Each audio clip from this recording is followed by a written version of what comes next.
చిత్తూరు జిల్లా Nagari YCP camp కార్యాలయంలో ఆ పార్టీ 13వ ఆవిర్భావ దినోత్సవ వేడుకలు ఘనంగా నిర్వహించారు. వేడుకల్లో పాల్గొన్న ఏపీ మంత్రి రోజా పార్టీ జెండా ఎగురవేశారు. అంతకుముందు దివంగత నేత వైఎస్ రాజశేఖర రెడ్డి కాంస్య విగ్రహానికి పూలమాలలు వేసి నివాళులర్పించారు. అనంతరం కేక్ కట్ చేసి నాయకులకు పంచిపెట్టారు. పార్టీ ఫార్మేషన్ డే సందర్భంగా పార్టీ కార్యకర్తలు, అభిమానులు, నాయకులు అధినేత జగన్మోహన్ రెడ్డికి మంత్రి రోజా శుభాకాంక్షలు తెలియజేశారు.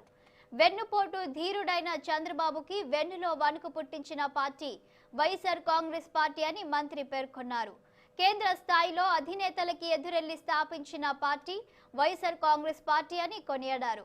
వైఎస్ఆర్ జ్ఞాపకాలు, ఆశయాలకు తగ్గట్టు పరిపాలన అందించాలన్న దృఢ సంకల్పంతో జగన్మోహన్ రెడ్డి పార్టీని స్థాపించడం జరిగిందని గుర్తు చేశారు. జైల్లో కేసులు పెట్టి తనపై కత్తులతో దాడి చేసి ఎన్ని అడ్డంకులు సృష్టించినా అవమానాలను సైతం చిరునవ్వుతో స్వీకరించి నిలబడ్డాడు కాబట్టే 151 సీట్లతో ఆయనను రాష్ట్ర ప్రజలు ముఖ్యమంత్రిని చేశారని పేర్కొన్నారు మంత్రి రోజా.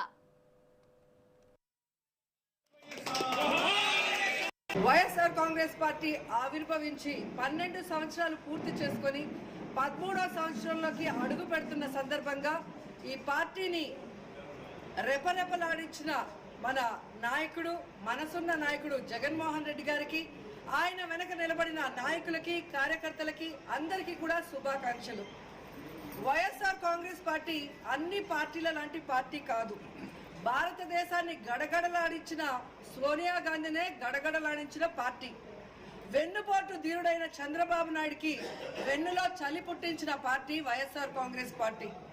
ఈ రాష్ట్రంలో వైఎస్ఆర్ జ్ఞాపకాలు ప్రజల మనస్సుల్లో చిరస్థాయిగా ఉన్నాయి. ఆయన ఆశయాలు కూడా ముందుకు తీసుకెళ్లి 60 సంవత్సరాలు జగన్మోహన్ రెడ్డి గారు వైఎస్ఆర్ గారిని ప్రజల గుండెల్లో నిలిచిపోయేలాగా పరిపాలించాలి అని దృఢ సంకల్పంతో ఈ పార్టీని స్థాపించడం జరిగింది. వైఎస్ఆర్ గారిని అభిమానించే ప్రతి ఒక్కరి జీవితాల్లో వెలుగును నింపాలి, వైఎస్ఆర్ కోరుకున్న విధంగా ఈ రాష్ట్రాన్ని అభివృద్ధి వైపుకు పరుగులు తీయించాలని జగనన్న వైఎస్ఆర్ కాంగ్రెస్